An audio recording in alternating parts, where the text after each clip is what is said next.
AI, it's no longer the thing of the future. It's actually the thing of the present.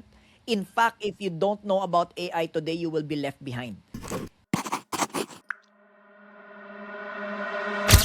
Okay, just to give you guys an encouragement para sa lahat and maybe give you guys a disclaimer as well, hindi ka papalitan ng AI. AI will not replace you, but the person using the AI will. Anong example ko?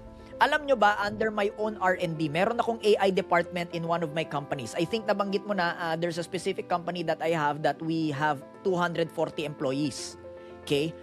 In that company, it is actually a group of companies that we have in the Philippines today. And meron akong isang AI department.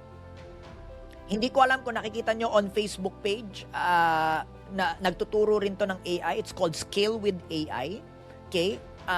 At ang lead facilitator niyan, which is actually my lead AI, the head of my AI department is Jay Hasmines.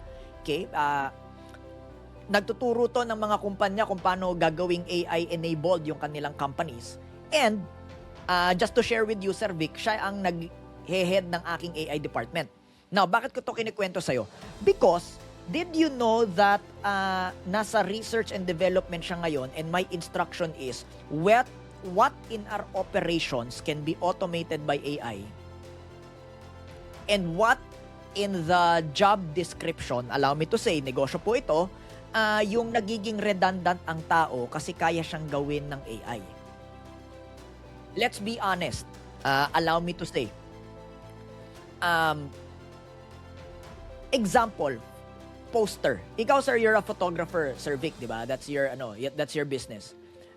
You're into photography. AI can do hyper-realistic pictures today.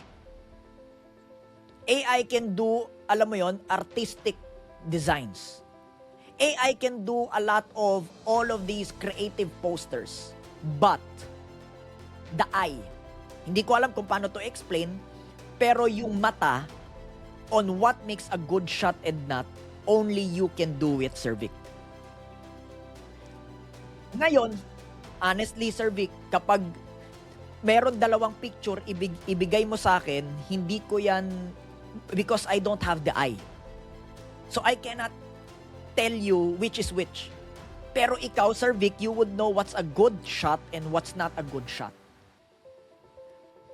So, therefore, the eye, which is what you have, Sir Vic, cannot be replaced. The skill or the task can be replaced. So, ano yung dito? So, sinabi ko with my AI department, I need you to make a research for me. Maybe I'm paying redundant costs for something that I cannot trust. Let's be honest, whether we like it or not, ang tao is, we wanna be motivated, sometimes we're not motivated. Ang AI, walang ganun. Correct. For example, sir, it took me 4 people. I used to have 4 people for the following positions. Social media manager, kasama na sa content strategist, website creator, tagagawa ng mga landing pages ko, and graphic designer. Did you know that right now, I only have 1 person and 3 AIs. Itong isang tao na to, kaya niya na gawin with the right expertise on AI. Napakaganda. You can actually check it yourself. For example, Sir Vic, pag tinignan mo, ang ganda nito, professionally created. Some people, dati gumagastos ka ng how much for a landing page? 100,000 pesos. Ngayon, an AI will cost me what? 10,000 a month, unlimited usage. So, can you imagine? 24/7 niya nagtatrabaho. So, sabi ko, I want to automate it with AI if possible. Now, does that mean that AI will replace humanity? No. But,